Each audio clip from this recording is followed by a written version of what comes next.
اس وقت دنیا بھر سے بھی لوگ مجھے جو سن رہے ہیں اور اپنے امراض روحانی مجھے بتاتے رہتے ہیں، بس ان کو یہی کہتا ہوں کہ بس توبہ کرنا شروع کر دو۔ توبہ کرنا آپ کا کام ہے۔ یہ نہ سوچے جی میں تو بڑی توبہ کی، کچھ بھی نہیں ہو، کچھ نہ ہو، اس لیے کہ توبہ کرتے جائیں۔ اسی حدیث میں آتا ہے کہ جس زمین کے خطے پہ تم سے کوئی گناہ ہو جائے، اسی جگہ بیٹھے بیٹھے کوئی نیکی بھی کر کے اٹھا کرو، اس لیے کہ یہ زمین کا خطہ کل روز قیامت میں جب تمہارے خلاف گواہی دے گا تو ساتھ ہی تمہارے حق میں بھی گواہی دے گا۔ اگر وہ خطہ گواہی دے کہ یا اللہ یہ مجھ پر بیٹھ کے اس نے فلاں کی غیبت کی تھی، فلاں کی چغلی کھائی تھی، اور ساتھ ہی وہ خطہ کہے گا یا اللہ یہ بیٹھ کے اس سے 10 دفعہ تیسرا کلمہ بھی پڑھا تھا، اسے 4 دفعہ لا الہ الا اللہ محمد رسول اللہ کا کلمہ بھی پڑھا تھا، 3 دفعہ دروشی بھی پڑھا تھا، لہذا جب جس جگہ پر گناہ ہو جائے اسی جگہ پر فوراً کوئی نیکی چھوٹی سی کر لو، کوئی ذکر کر لو، کوئی نیکی کر لو، خیر کی بات کہہ دو، اس لیے کہ وہ خطہ گواہی جب دے گا تو دونوں ایک دوسرے سے کراس ہو جائیں گے، اللہ جو ہے اس نیکی سے اس گناہ کو مٹا دیں گے۔ کتنا آسان نسخہ ہے، لیکن ہمیں چونکہ طریقہ نہیں ہے، سلیقہ نہیں ہے، لہٰذا ہم گناہوں کے ڈھیر اکٹھے کرتے رہتے ہیں، سوچتے یاد نہیں کل توبہ کریں گے، یار ابھی توبہ کر لی، یہ نہ ہو کہ گناہ ہی نہ کر پائیں۔ بہت سے نائک یہ سوچ کے توبہ نہیں کر دیا، توبہ کر لی یار یہ نہ ہو پھر گناہ ہی نہ ہو سکے۔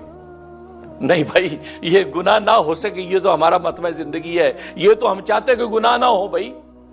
لیکن گناہ نہ ہونا پھر ایسا ہوگا کہ تمہیں گناہ نہ کرنے میں وہ مزہ آئے گا جو گناہ کرنے میں نہیں آتا۔ گناہ نہ ہونے میں تمہیں کوئی تکلیف و کلفت نہیں ہوگی، پھر تو تم جومو گے، لطف آئے گا تمہیں کہ میں گناہ سے بچ گیا، سبحان اللہ۔ کوئی نیکی کرو گے تو اس نیکی کا ایسا لطف محسوس کرو گے کہ واہ واہ سبحان اللہ، یہ تسکین قلب اللہ عطا کریں گے، یہ ایسا مزہ تمہیں آئے گا اس گناہ کے چھوٹنے میں جیسے چٹنی روٹی کھانے کا آتا ہے۔ چٹنی روٹی کھاتے تو سی ہوتا ہے نا، سی لگ رہی، مرچیں لگ رہی ہیں، لسی کا گھونٹ بھی پی رہا ہے، کرارے کباب کھا رہا ہے، سی بھی کر رہا ہے لیکن لسی کا گھونٹ بھی پی رہا ہے، لوگ کہتے ہیں یار مرچیں لگ رہی چھوڑ دو، نہیں یار کیا بات کر رہے ہو، جو مزہ اس میں ہے بریانی اور قورمے میں نہیں ہے۔ اب یہ جو گناہ چھوٹنے کے وقت میں جو آپ کو بظاہر بے چینی فیل ہو رہی ہے، یہ ایسی سی ہوگی آپ کو اس سی کرنے میں مزہ آئے گا۔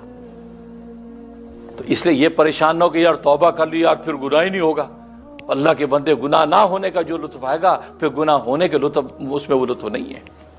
اللہ تبھی تو آپ کے قلوب کو ہٹائے گا۔ تو اس لیے توبہ بس پلے باندھو، توبہ بھلے فوری زبان سے توبہ کر لو یا اللہ سچی توبہ کر دو، غلطی ہو گئی، جب موقع آیا 2 رکعت کے لیے کھڑے ہو گئے اور پھر توبہ کر، اور دن بھر کی توبہ رات کو کر لو، سونے سے پہلے 2 رکعت نماز توبہ، یا اللہ دن بھر میں جتنے گناہ ہو گئے یا اللہ سب کی سچی 2 رکعت توبہ کر دو، معافی مانگو۔ توبہ کرتے چلے جاؤ گے، اللہ تبارک و تعالی دلوں کو ایسا پاک کر دیں گے تو پھر دوبارہ گناہوں کی طرف انسان کا رجحان نہیں ہوگا۔ اور یہی تو مطلوب ہے کہ انسان ایسا پاک ہو جائے، باوجود اس کے کہ اس کے اندر خواہشات موجود ہیں،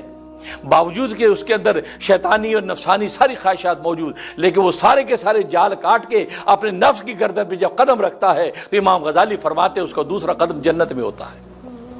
اللہ سے دعا ہے کہ اللہ تبارک و تعالی عمل کرنے کی توفیق نصیب فرمائے، آمین یا رب العالمین۔